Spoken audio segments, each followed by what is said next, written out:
Good evening. You're watching the News at 6 with me, Chandra. The News at 6 is all about the day's biggest developing stories, and we'll be filling in on them over the next half hour. But first, the headlines that we're tracking right now. After rockstar welcome in San Jose, Prime Minister Modi reaches out to the Indian diaspora, tells them the 21st century belongs to India.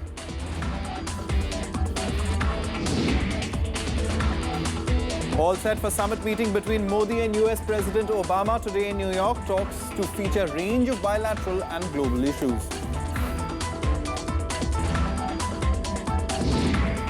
A day after Pakistan Prime Minister Nawaz Sharif raised the Kashmir issue with the UN chief, India dismisses Islamabad's suggestion for plebiscite in Kashmir.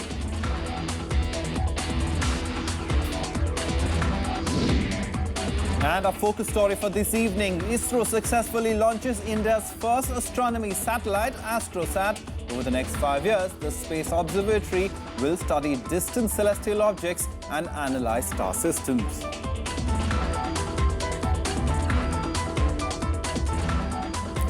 Well, our first story, of course, is that Prime Minister Modi, who was in the United States, was greeted by thousands of people chanting his name at the SAP Sports Arena in San Jose, California. He addressed the Indian diaspora as the final event of his Silicon Valley tour. And like his speech in New York last year, this too was a huge success.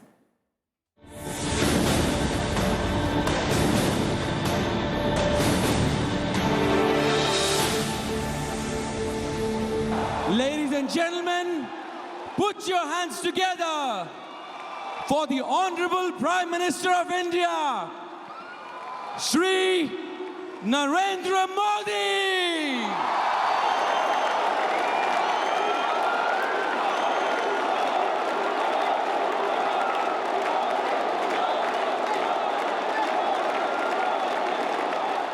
Another rockstar welcome for the Prime Minister in San Jose in California.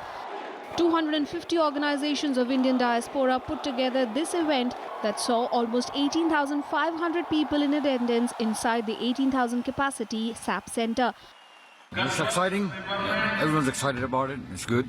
Should do more often. ऐसा नेतृत्व हमने ना कभी देखा है ना कभी होगा. Welcome Modi ji. I never ever thought that he was gonna come here, but then he eventually came. The huge welcome brought back memories of last year's Madison Square Garden speech in New York. His message to the gathered audience was also similar to that one. He said that since he came to power, the world's perception of India has changed dramatically. हर कोई ये तो जरूर मानता है कि 21वीं सदी Asia की सदी है. ये हर कोई मानता है. लेकिन पिछले कुछ समय से अब लोग ये नहीं कहते हैं कि 21वीं सदी एशिया की सदी है. अब लोग कह रहे हैं 21वीं सदी हिंदुस्तान की सदी है. ये आज दुनिया मानने लग गई है. San Jose has a sizable Indian population, more than 1,17,000 at last count. Indians are also the third largest Asian community in the US, and the PM reached out to them, reminding them of his three most ambitious initiatives, Jan Dhan Yojana, Aadhaar Card and mobile governance, referring to them with the acronym JAM. हमारी पहले पहचान थी उपनिषद की. भारत गौरव करता था उपनिषद उपनिषद उपनिषद. अब दुनिया के पल्ले तो पड़ता नहीं था. लेकिन आज वही देश उपनिषद से बढ़ते बढ़ते उपग्रह की चर्चा करने लग गया है. उपग्रह की चर्चा. हमारे मार्स मिशन की सफलता पूरे विश्व में भारत पहला देश है जो पहले ही प्रयास में मार्स मिशन में सफल हो गया. Modi also said that terrorism and global warming are the two main challenges facing the world today. He urged the United Nations to define terrorism on its 70th anniversary. परिभाषा न होने के कारण एक गुड टेररिज्म और bad terrorism चल रहा है. एक गुड टेररिज्म और बैड टेररिज्म से हम मानवता की रक्षा नहीं कर सकते। टेररिज्म टेररिज्म होता है, आतंकवाद आतंकवाद होता है। From San Jose, the Prime Minister went back to New York, where he will meet US President Barack Obama. Bureau Report, Rajya Sabha TV. And Prime Minister Modi will call on US President Obama later in New York today. The summit meeting is expected to feature a range of bilateral and global issues. Also on the agenda are poverty eradication, new millennial developmental goals and climate change. Our correspondent Krishna Tripathi has more on the meeting. After the CEOs, the Silicon Valley interactions, Prime Minister Narendra Modi all set to meet US President Barack Obama for the third time in New York. The White House says both leaders will build on the economic and commercial relations between the two nations and advance political and security cooperation in Asia and around the world. Visit of Prime Minister to US is crucial for two reasons. One is the poverty and climate change is back on focus. We missed MDG goals. So globally we missed MDG goals. So this is the second global agenda. We are going to get back the developmental perspectives. So this visit is crucial from that angle. On Friday, United Nations adopted 170 targets for the 17 Millennium Development Goals for the next 15 years. Intended to wipe out poverty, fight inequality and tackle climate change, India's role is considered very crucial in achieving them, as it is home to 1/3 of the world's poorest. Both leaders are also expected to discuss upcoming climate meetings in Paris and other WTO-related issues. Where the United Nations is going to take up, the Sustainable Development Goals for the next 15 years. So how far the countries like US and India and G20 nations together are going to address these very long-term issues. In a speech at the Sustainable Development Meet on Friday, Prime Minister Modi urged developed countries to fulfill their financial commitments on development and climate change. He also reminded rich countries that the latest technological innovations should be turned into an effective instrument for global public good and not just for private profit. Krishna Tripathi report for Rajya Sabha TV. Meanwhile, the Congress party hit back at the Prime Minister for his purported barbs at the party during his ongoing US trip. The party says it was shameful behavior on foreign soil. The party found support from other leaders of other parties as well. All of them had the same advice for the Prime Minister: do not attack the opposition in foreign land. Look at the language which the Prime Minister has used on this visit and the previous visits. Then he has insulted the entire nation when he said, before me, it was an insult to be born an Indian. प्रधानमंत्री को विदेश में जाकर के अपने देश की विपक्षी पार्टी के नेताओं के बारे में टिप्पणी नहीं करना चाहिए। फिर तो ये भी प्रश्न उठ जाएगा कि प्रधानमंत्री जी अपनी मां के साथ क्यों नहीं रहते हैं। राहुल जी को लेकर के जिस प्रकार से बीजेपी के अंदर एक मैं ऑब्सेशन देखता हूं और वो एकदम न्यूरोसिस की तरह, ऑब्सेसिव कंपल्सिव न्यूरोसिस। मैं समझता हूं कि राहुल जी की छवि, राहुल जी कहां गए, ये उनको ज्यादा प्रिय है भाजपा के लोगों को। Now, the reception in San Jose, Modi had launched a veiled attack on the UPA regime over corruption. The Prime Minister had said that there were allegations of politicians and their family making crores, even as his government has no graft charge. हमारे देश में राजनेताओं पर कुछ ही समय में आरोप लग जाते हैं। इसने 50 करोड़ बनाया, उसने 100 करोड़ बनाया, बेटे ने 250 करोड़ बनाया, बेटी ने 500 करोड़ बनाया, दामाद ने 1000 करोड़ बनाया।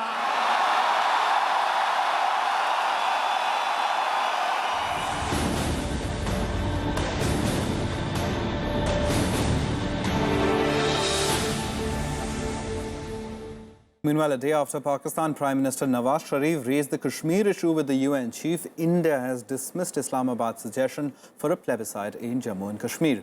Reiterating the state is an integral part of India, the centre blamed Pakistan for allowing its territory to be used by terrorist outfits. Sharif had called for the implementation of the UN Security Council resolutions on the Kashmir dispute and hold a plebiscite to determine the wishes of the Kashmiris. He also urged the UN chief to play a role in diffusing tensions between India and Pakistan and to help end alleged violations at the line of control. However, UN Chief Ban Ki-moon stressed on the need for dialogue between India and Pakistan to resolve tensions between them. प्रधानमंत्री ने कश्मीर जो मुद्दा उठाया है वहाँ पे वो हमारे हिसाब से कश्मीर तो हमारा अंदरूनी मामला है। वो अंतर्राष्ट्रीय स्तर पर जाने से हमारे लिए कोई फर्क नहीं पड़ता है। हमारे लिए मुद्दा आतंकवाद है और आतंकवाद के मुद्दे पर चर्चा होना चाहिए। Whatever is being stated by Pakistan is quite contrary to the facts of history. These statements being made by the Pakistan leaders are either meant for domestic compulsions considering the circumstances back home, or they are meant to distract the attention of the world opinion from their own problems.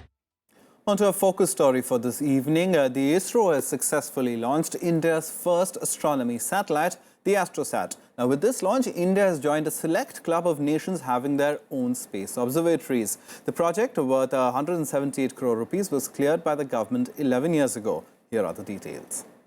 3, 2, 1, 0. India's first dedicated space observatory was launched by ISRO on Monday from the Sriharikota Space Centre. The PSLV C-30 carried AstroSat along with 6 other foreign satellites into orbit.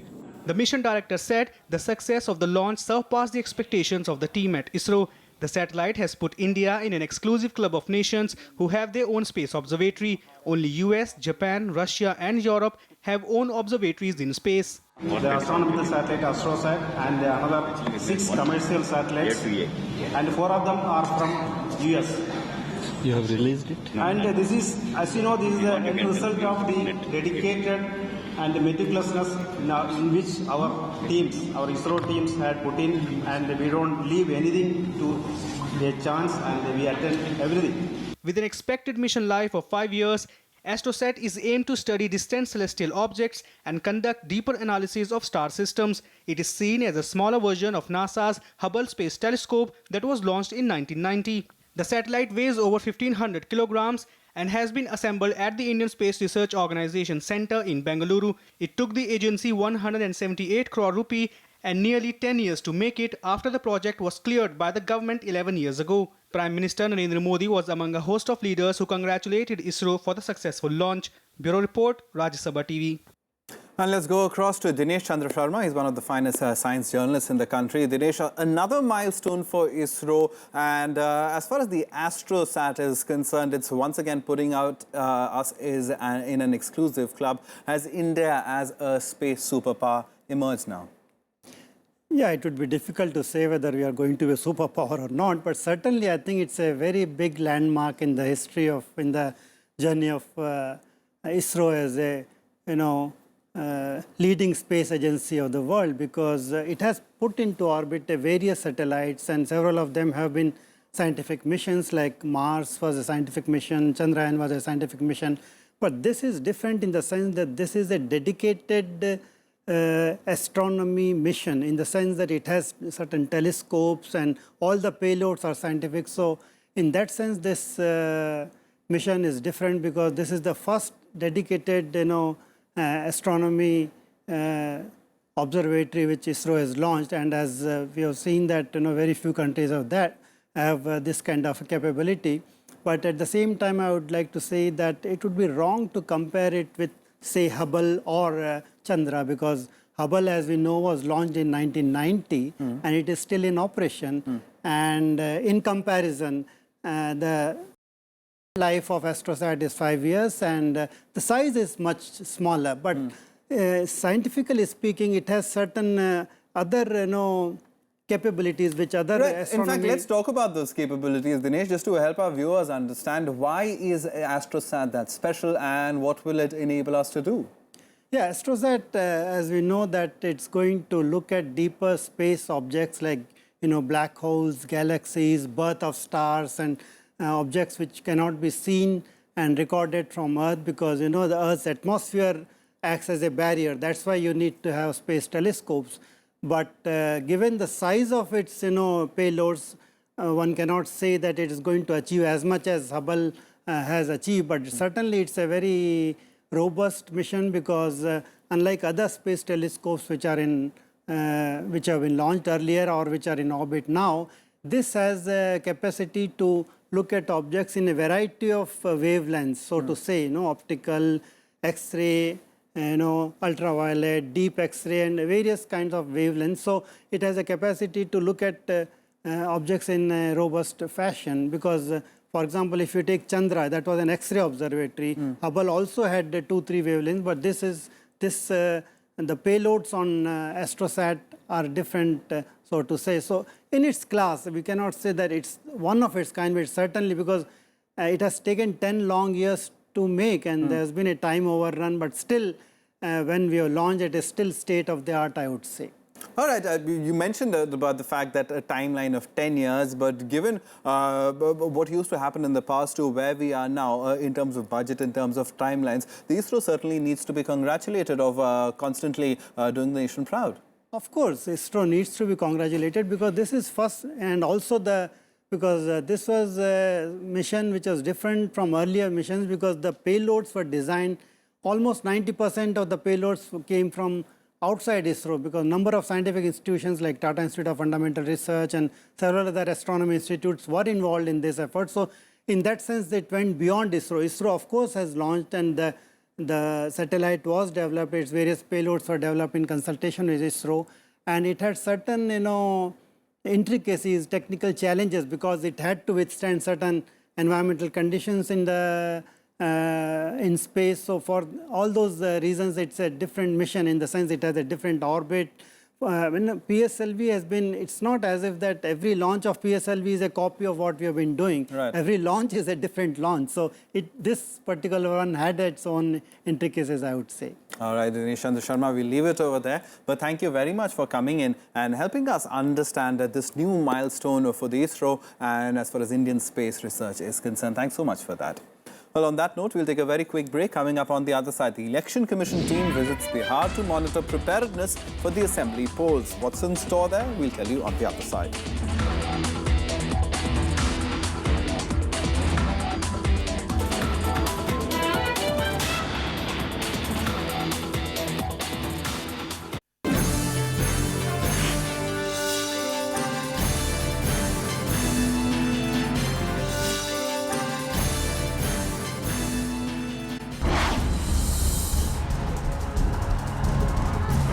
The poll juggernaut rolls out in Bihar. Modi's NDA takes on Nitish's Grand Alliance. Who will win this most important election battle since 2014? Watch Verdict 2015, Monday through Saturday on Rajya Sabha television.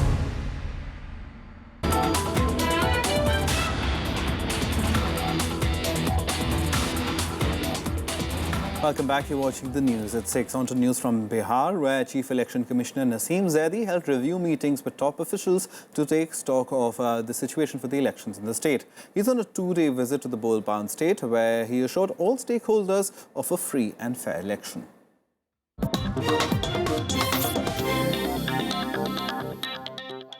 Chief Election Commissioner Naseem Zaidi has assured political parties in Bihar that all steps would be taken to ensure free and fair polls in the state. हमारे आयोग का ये अपने ज़िला प्रशासन की machinery को, अपनी ऑफिशियल मशीनरी को ये निर्देश है कि वे आने वाले चुनाव को इंसिडेंट फ्री, जिसमें वायलेंस, इंजरी, डेथ इत्यादि के केसेस हैं, उसको इंसिडेंट फ्री वो लोग रखें. The Election Commission team led by Zaidi is in the state capital to review poll preparations for the first 3 phases of assembly elections in the state. Polling day से 5 दिन पहले photo voter slips जारी करेंगे और इसकी एक बहुत प्रभावी व्यवस्था बनाई गई है. हर पर्ची का पूरा हिसाब रखा जाएगा और ये एक प्रकार का हमारे वोटर को इनविटेशन होगा और साथ ही उनके लिए ये एक पहचान पत्र भी के तौर पर ये कार्य करेगा. The Election Commission held discussions with commissioners, inspectors general of police, DMs and SPs of districts going to the polls in the first 3 phases. Model code of conduct must be implemented in a uniform manner. They have also mentioned to us that in some places model code of conduct is being applied in an unequal manner. The Chief Election Commissioner also held a review meeting with the Chief Secretary, Home Secretary and Director General of Police of the state. राजनीतिक पार्टियों ने election commission द्वारा जो अभी तक धन के दुरुपयोग के बारे में एक्शन लिए हैं उसके बारे में उन्होंने संतोष प्रकट किया, लेकिन साथ में ये भी अनुरोध किया है कि जो कार्रवाई अभी तक की गई है उसको और भी तेजी के साथ आगे करने की ज़रूरत है. Polls in Bihar will take place from 12th of October to 5th of November. The counting of votes will take place on 8th of November and the tenure of the current assembly expires on 29th of November. Bureau Report, Rajya Sabha TV. Well, time now to take a look at other national news stories and nationwide. Himachal Pradesh Chief Minister Veerbhadra Singh moved court in Delhi asking the CBI to supply a copy of the FIR lodged against him and others in an alleged disproportionate access case. This comes 2 days after the agency conducted searches at his Delhi and Shimla residence. The Himachal Chief Minister also sought the court's permission to inspect the judicial record of the case lodged against him. Internet services in Jammu and Kashmir were today fully restored 3 days after the state government suspended it, fearing trouble during Eid. The step was taken because of apprehension of communal tension in the backdrop of the High Court directive to implement an old law that bans slaughter and selling of beef. At least 13 people have died after consuming spurious liquor in the East Midnapur district of West Bengal. 16 people have been arrested in connection with this unfortunate incident. The police launched massive raids in the region as part of an investigation into the tragedy. Some international news now, and the United Nations Annual General Assembly debate today will focus on 2 major global crises: the terror of the Islamic State and the surge of the refugee crisis in Europe. Ahead of the debate, world leaders held strategic talks to reach a consensus on global terrorism. Russian President Vladimir Putin called for regional coordination structure against the Islamic State. For world leaders coming for the annual general debate at the UN headquarters, war against the Islamic State will be the top focus on Monday. 1 year after the US-led coalition was formed to destroy the Islamic State, billions of dollars have been spent. Despite thousands of airstrikes, the campaign hasn't made much impact. بذلتها الدول الأعضاء في الأمم المتحدة طيلة السنوات ال15 الماضية، لكننا لا نزال نعاني من تحديات عالمية تستلزم جهودا عالمية حقيقية واضحة المعالم. US Secretary of State John Kerry is calling for coordinating efforts against IS in the Middle East. But Russian President Vladimir Putin is playing spoilsport, calling the US support for Syrian rebels was illegal and ineffective. At the same time, he wants Syria included in the international efforts to fight Islamic State. At the heart of the matter are the different role of Syrian President Bashar al-Assad. I think we have concerns about how we're going to go forward, but that's precisely what we're meeting on to talk about now. Our presidents will be meeting tomorrow. This is the beginning of a genuine effort to see if there is a way to deconflict, but also to find a way forward that will be effective in keeping a united, secular Syria. Meanwhile, NATO has sought clarity between increased Russian presence and US-led coalition forces battling the Islamic State in Syria. It's too early to determine what the Russians are going to do in Syria. What we see is an increased military presence by Russia, and it is important that this increased presence doesn't create problems for the fight against ISIL.